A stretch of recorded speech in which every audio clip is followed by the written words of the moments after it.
Здравствуйте. Зачастую самый обычный поход в лес может превратиться в экстремальное приключение. Чтобы этого не случилось, надо тщательно подбирать экипировку и снаряжение. Знать точно то место, куда вы идете, взять карту, план маршрута. Только тогда выдвигаться. Если этого не сделать, все может кончиться очень плачевно. Когда вы собираетесь идти в зимний лес, первое, что нужно взять с собой, это средства для разведения огня, такие как спички, зажигалки, огниво. Лучше взять, конечно, огниво, но если у вас нет, берите то, что есть. Если вы не сможете развести костер, когда он вам понадобится, это может стоить жизни. Сегодня я хочу рассказать и показать, как с помощью огнива развести костер, что для этого понадобится и в каком месте это лучше сделать.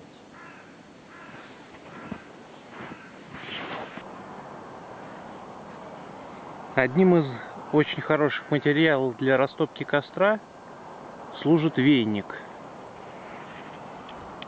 Вот мы видим его. Зимой снег не заметает его полностью, и вот эти кисточки торчат над снегом. Их можно собрать и разжечь костер.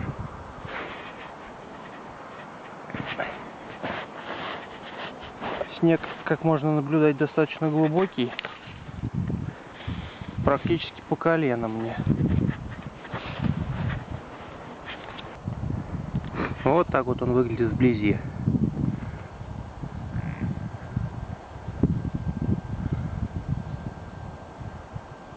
С конца лета и всю осень он сохнет. Кисточки, конечно, поначалу более пушистые. Под конец зимы и сейчас уже ранней весной они сильно уже потрепаны, поскольку ветер не пощадил. И все это облетает очень легко. Кое-где они вообще уже превратились в палки. Вот. Но в некоторых местах, где нет особо сильного ветра, можно найти достаточно неплохие экземпляры, которые мы будем сейчас собирать и разводить потом будем огонь.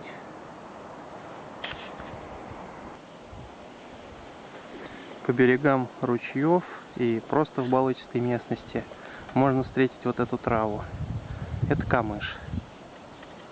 Камыш – один из лучших материалов для растопки, чтобы разжечь костер. Обдерем немножко коры с деревца мертвого.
Тонкие ветки для основания костра можно найти внизу. Они повисли на ветках, находящихся у самой земли, где их можно снять совершенно спокойно и набрать сколько нам необходимо.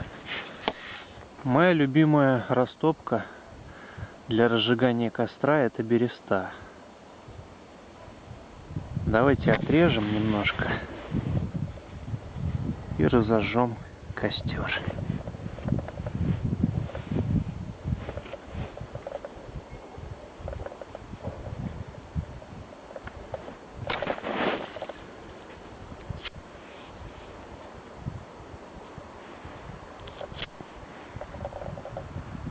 Место для костра надо обязательно расчистить от снега, потому что если этого не сделать, то костер провалится в снег и потухнет.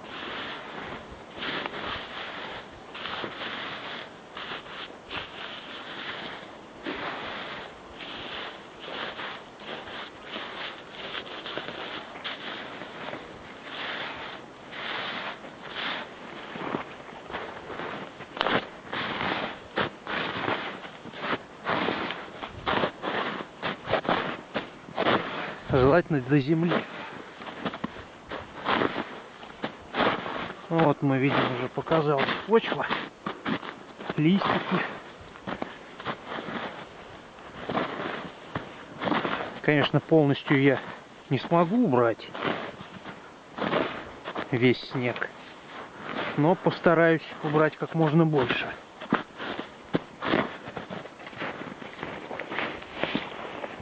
Отщепленная мной кора будет положена на остатки снега для того, чтобы костер был приподнят над ним и смог нормально разгореться. Давайте положим кору.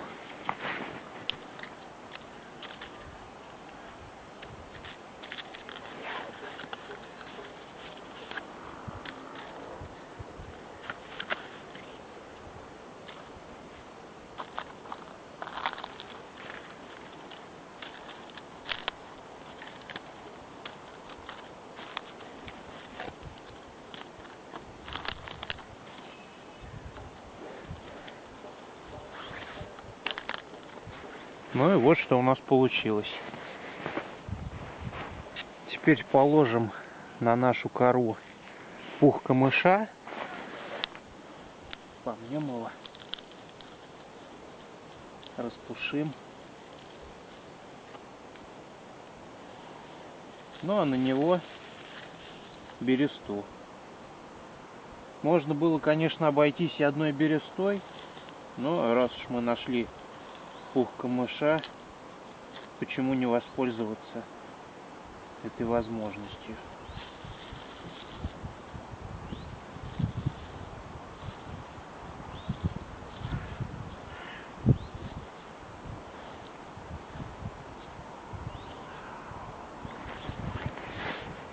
На бересту сверху будем класть самые тонкие веточки, которые мы нашли. Чем тоньше веточки, тем легче они схватятся огнем. Самые-самые тоненькие.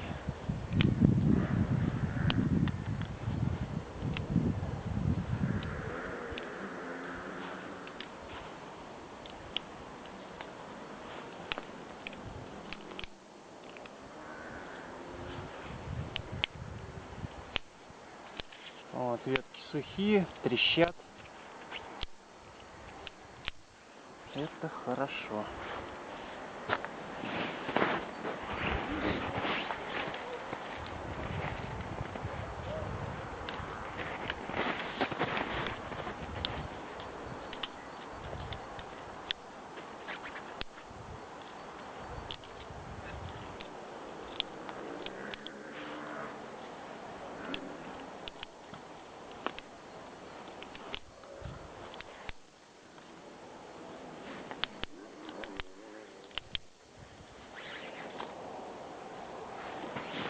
Внешне все это нагромождение теперь напоминает больше воронье гнездо, чем костер.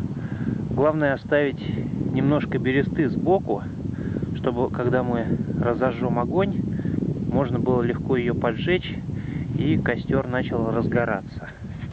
Теперь можно начинать с боков класть более толстые ветки.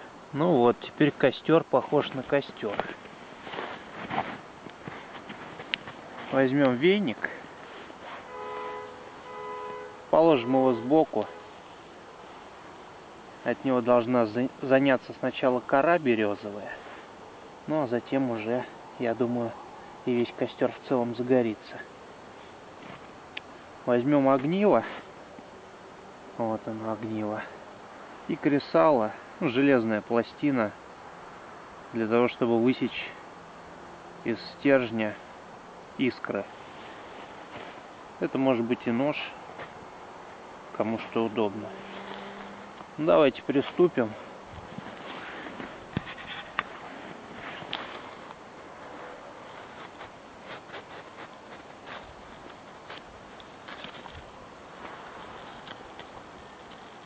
Вот веник вспыхнул мгновенно.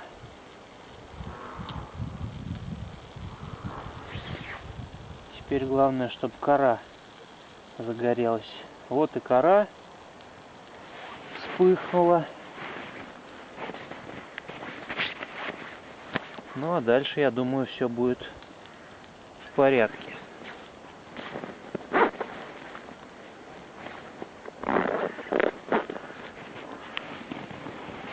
Мелкие веточки должны заняться. Вот они начинают уже.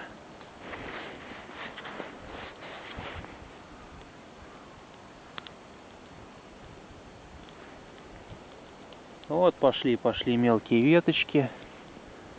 Все, можно сказать, начало положено. Теперь уже костер сам будет себя растапливать.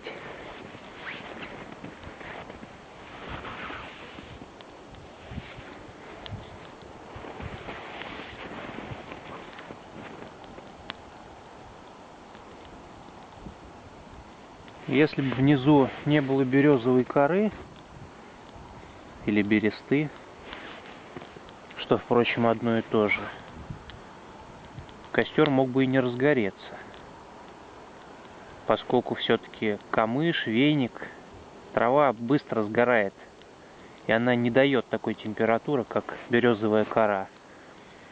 Как известно, березовая кора очень богата дегтем, а деготь, когда горит, дает тот жар необходимый, чтобы растопить костер и дать ему ту нужную температуру для того, чтобы он разгорелся изнутри.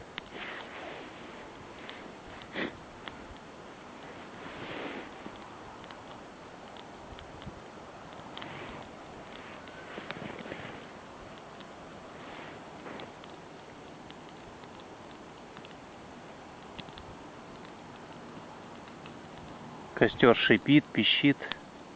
Не все ветки сухие. Все-таки снег, зимняя погода. Не так все просто, как кажется. Но тем не менее, костер разгорается.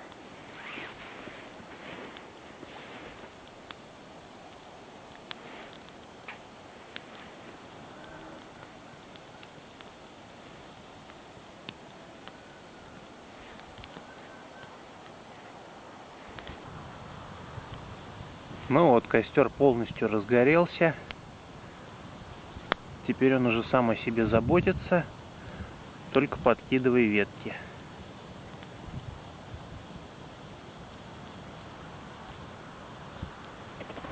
Уже образовались угли, достаточно крупные. В общем, если вам удалось развести такой костер, то в лесу вы не пропадете.